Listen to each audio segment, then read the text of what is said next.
August 15th, 1968. Shelby County Fairgrounds, Memphis, Tennessee.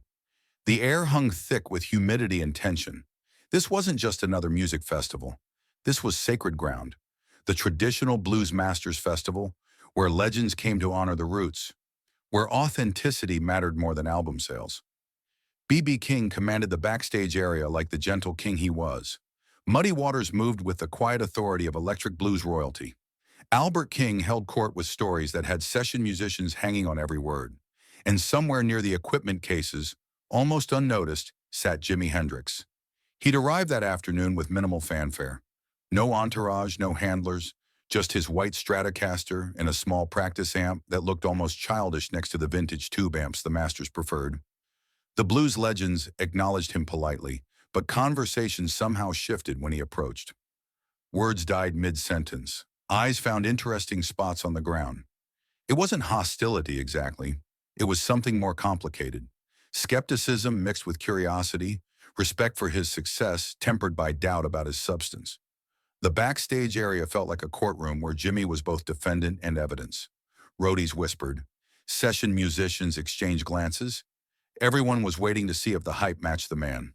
"What's he doing here?" B.B. King had whispered to his road manager, just loud enough for others to hear. His voice carried that particular tone reserved for discussing someone who might be in the wrong place.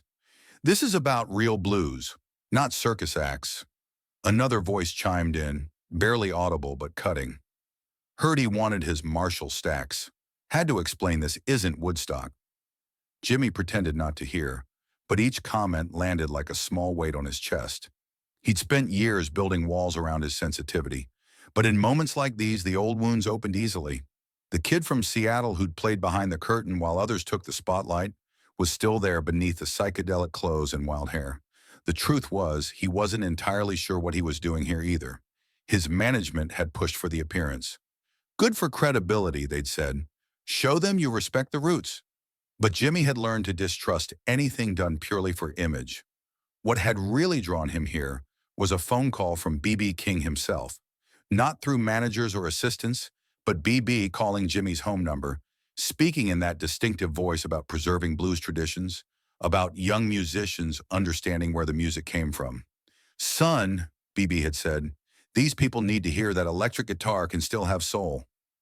But backstage at the fairgrounds, Jimi could feel the weight of skeptical glances. Blues purists questioned his authenticity. Rock critics had dismissed him as all flash. Where exactly did Jimi Hendrix belong in Memphis, 1968? The afternoon performances had been building energy steadily. Local acts opened with Delta blues that had the crowd nodding in recognition. But the real electricity came when the masters took the stage. These blues fans knew every note of B.B. King's solos. They'd grown up with Muddy Waters' voice echoing through juke joints. Jimi watched from the wings, studying the crowd's reactions. These people weren't here for experimentation or innovation. They needed music that honored tradition, validated the old ways, maybe offered connection to something timeless. The schedule was clear.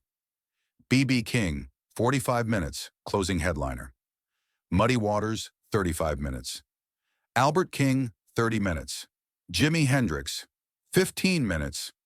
A courtesy slot, really. Something to say they'd included the young generation. 15 minutes is generous, he'd overheard Albert King saying to a journalist. These kids today think volume equals emotion. Wait till he tries to play real blues. Between sets, Jimi overheard conversations that cut straight to his core. An older fan telling his wife, "Hope this rock boy doesn't ruin the vibe." A session musician explaining to his friend why electric guitars had lost their way.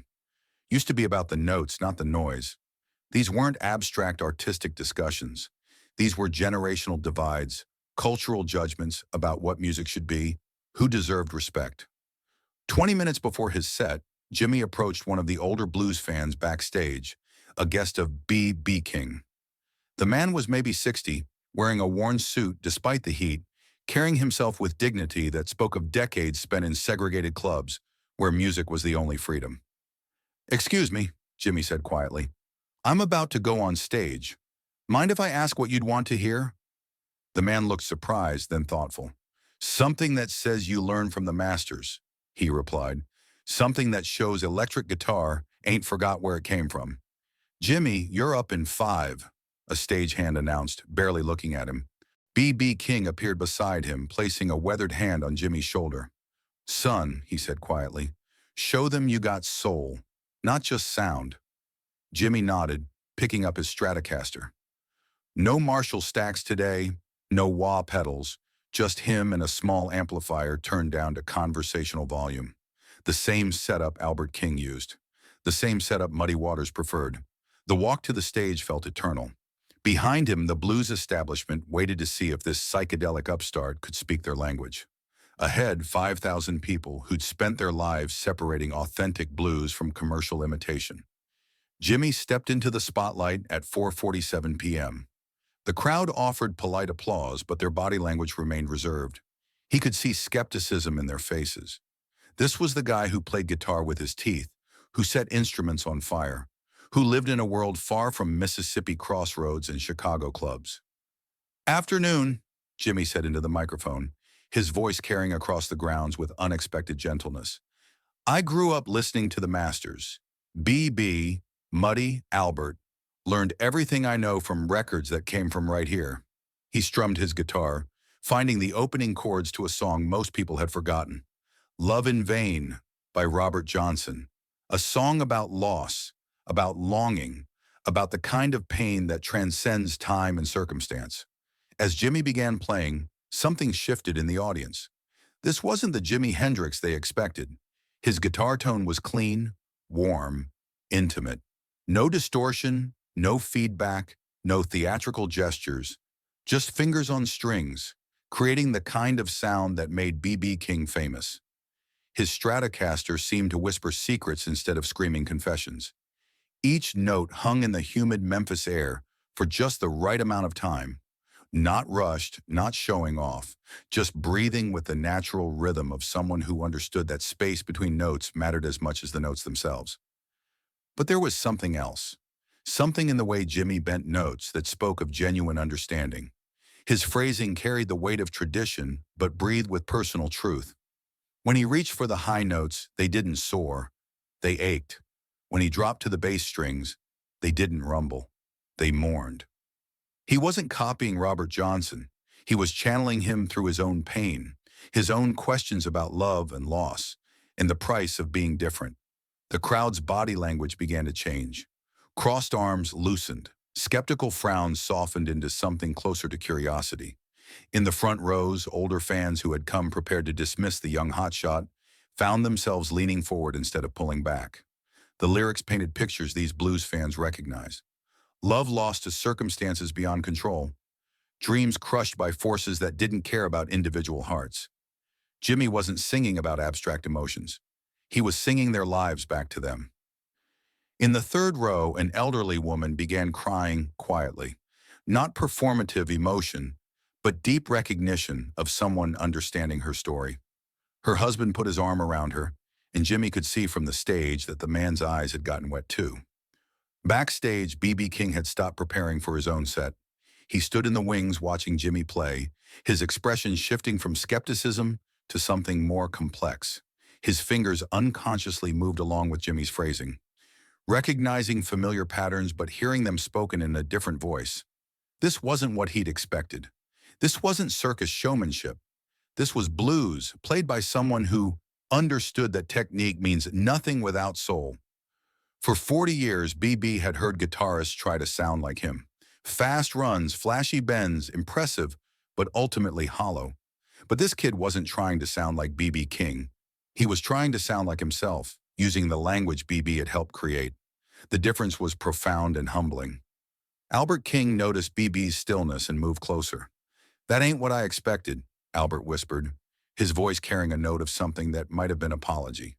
No, B.B. replied quietly, never taking his eyes off Jimmy. It ain't. His voice held the weight of a man reconsidering everything he thought he knew about a subject he'd considered closed. Muddy Waters joined them in the wings, creating an impromptu gathering of legends. Neither man spoke, but their presence said everything. They were witnessing something unexpected. A young guitarist they dismissed was showing them their own music through different eyes, proving that tradition and innovation didn't have to be enemies. When Love in Vain ended, the applause was different, warmer, more personal, but Jimi wasn't finished. He adjusted his guitar strings and looked out at the crowd with genuine vulnerability in his eyes. "This next one," he said, his voice carrying a gentleness that surprised everyone, "is for everyone who ever wondered if they belonged somewhere." The opening notes of "The Thrill Is Gone" floated across the grounds. B.B. King's signature song, the song that had defined his career, that had made him a legend. Jimi was performing B.B. King's masterpiece in front of B.B. King himself. But instead of imitation, Jimi offered interpretation. His version moved slower, more contemplatively. Each note seemed to carry extra weight, extra meaning. The familiar melody became something new while remaining exactly what it had always been. What happened next became one of those moments that people would remember for the rest of their lives. B.B. King, standing in the wings, began nodding his head to Jimi's rhythm. Not approval exactly, recognition. The recognition that comes when someone shows you your own art from a perspective you'd never considered. The crowd felt it too. These weren't fans showing off their knowledge of blues classics. These were people discovering that tradition could breathe, could grow, could remain itself while becoming something larger. In the press section, a Memphis journalist who had come to write about traditional blues preservation found himself writing something completely different. "This isn't performance," he scribbled in his notebook. "This is conversation." Jimi felt something he'd been missing for years, the electric connection between artist and audience that had nothing to do with volume and everything to do with shared truth.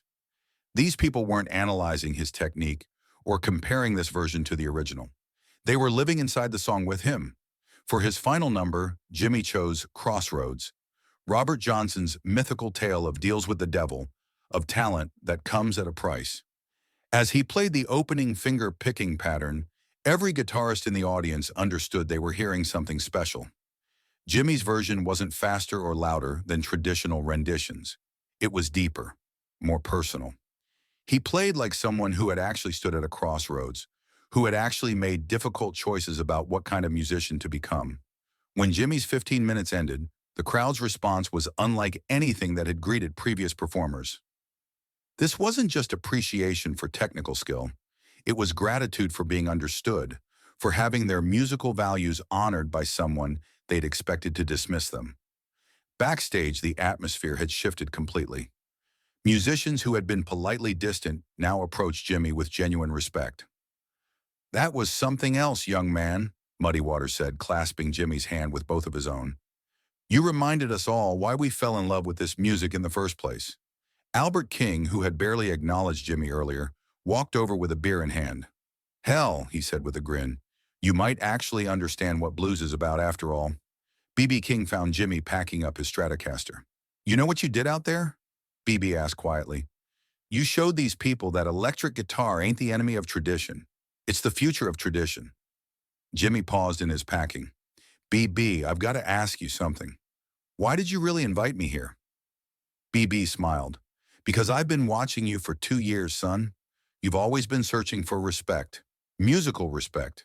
Today you found your way back to where it all started, and these blues fans, they recognized one of their own."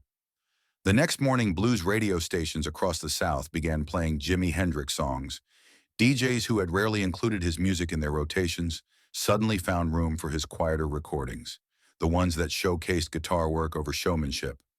A DJ in Jackson, Mississippi said, "We got dozens of calls from folks who heard Jimi at the festival.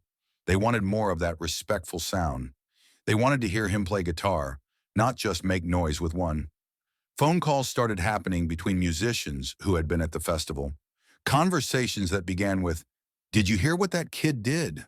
and ended with invitations to sit in, to jam, to explore what happened when you mixed respect for tradition with individual expression. More significantly, other musicians began to take notice. Within months, several blues artists would invite Jimi to sit in during their sets, not as a novelty act, but as a peer. Guitar players who had dismissed him as all flash started asking about his technique, his approach to tone, his understanding of phrasing. The artificial boundaries between traditional blues and electric innovation began to seem less relevant, less necessary. Record executives who had pigeonholed Jimmy as purely a rock act started wondering if there might be another market, another audience that could appreciate the depth beneath the spectacle. Jazz musicians who had never paid attention to rock guitarists suddenly found themselves curious about this young man who could make an electric guitar whisper as effectively as scream. Years later, when asked about that Memphis performance, B.B. King's response would become legendary among musicians. In a 1974 interview with Blues Magazine, he said, "I called that boy a circus act before I heard him play. I was wrong, dead wrong. That afternoon in Memphis, Jimi Hendrix taught me something about my own music. He showed me that respect ain't about playing exactly like your heroes. It's about understanding why they played the way they did, then finding your own way to honor that understanding. The electric guitar doesn't kill the blues. Bad musicians kill the blues. Good musicians, like Jimmy, they keep it alive in ways the rest of us never thought possible." The interviewer had asked, "Do you regret judging him before you heard him play?" BB shook his head slowly, a slight smile crossing his face. "No, because it taught me not to assume I know an artist's heart by their reputation. Jimmy taught me that lesson in 15 minutes with a clean Stratocaster. Best education I ever got." Jimi Hendrix walked onto that Memphis stage carrying the weight of generational skepticism and cultural dismissal. He walked off carrying something different, the knowledge that authenticity transcends style, that tradition can evolve without dying, and that sometimes 15 minutes is enough to change how music history remembers you. In a world increasingly divided by artificial boundaries between old and new, traditional and innovative, Jimmy's 15 minutes at the Traditional Blues Masters Festival offered a different possibility. The possibility that music could honor its past while embracing its future, that respect could triumph over prejudice, and that sometimes the most powerful thing a performer can do is prove their critics wrong by proving them right about what really matters. The kid from Seattle had found his way home to the crossroads where all American music begins.